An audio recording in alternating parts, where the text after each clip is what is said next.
लिखा है कि अगर मान लो एसपी सीपी से बड़ा है, अगर एसपी सीपी से बड़ा है तो पक्का क्या होने वाला है, प्रॉफिट होने वाला है। आपने कोई चीज ज्यादा में बेच दी, जितने में खरीदी थी उससे ज्यादा में बेची है, तो पक्का आप सेलिंग प्राइस में कॉस्ट प्राइस हटा दोगे तो प्रॉफिट आ जाएगा। या फिर मैं क्या बोल सकता हूँ कि कॉस्ट प्राइस में आप प्रॉफिट जोड़ दोगे तब भी सेलिंग प्राइस आ सकता है, सिंपल सी बात है। दूसरी बात, अगर आपका कॉस्ट प्राइस ज्यादा है और आपने कम में बेचा है, आपने बेचा कम में है, कम में बेचने का मतलब हमें लॉस, भैया कहीं ना कहीं आपको लॉस हुआ है, तो लॉस कैसे निकल सकता है भैया, सीपी में से एसपी माइनस करके। या फिर मैं बोलूं कि सीपी में आपने लॉस माइनस कर दिया और आपका सेलिंग प्राइस आ जाएगा, है ना, ऐसा भी हो सकता है भैया। प्रॉफिट परसेंट निकालना तो क्या करना है, ऊपर रखना है प्रॉफिट, सीपी पर हरदम प्रॉफिट होता है, ध्यान रखना, और इनटू में 100 एंड परसेंट आ जाएगा आपका, क्योंकि आपने 100 से मल्टीप्लाई कर लिया।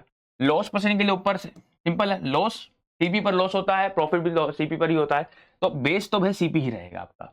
बात समझ के बोलो, ठीक है।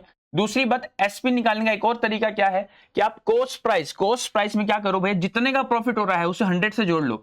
20 का प्रॉफिट है तो 120% निकाल दो सीपी का, अगर 10% का प्रॉफिट है तो 10% निकाल दो, अगर 25% का प्रॉफिट है तो सीपी का 125% निकाल दो, तो आप डायरेक्ट एसपी सेलिंग प्राइस पे पहुंच जाओगे।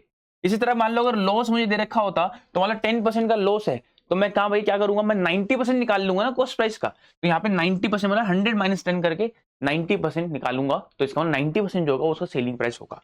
समझे मेरी बात को।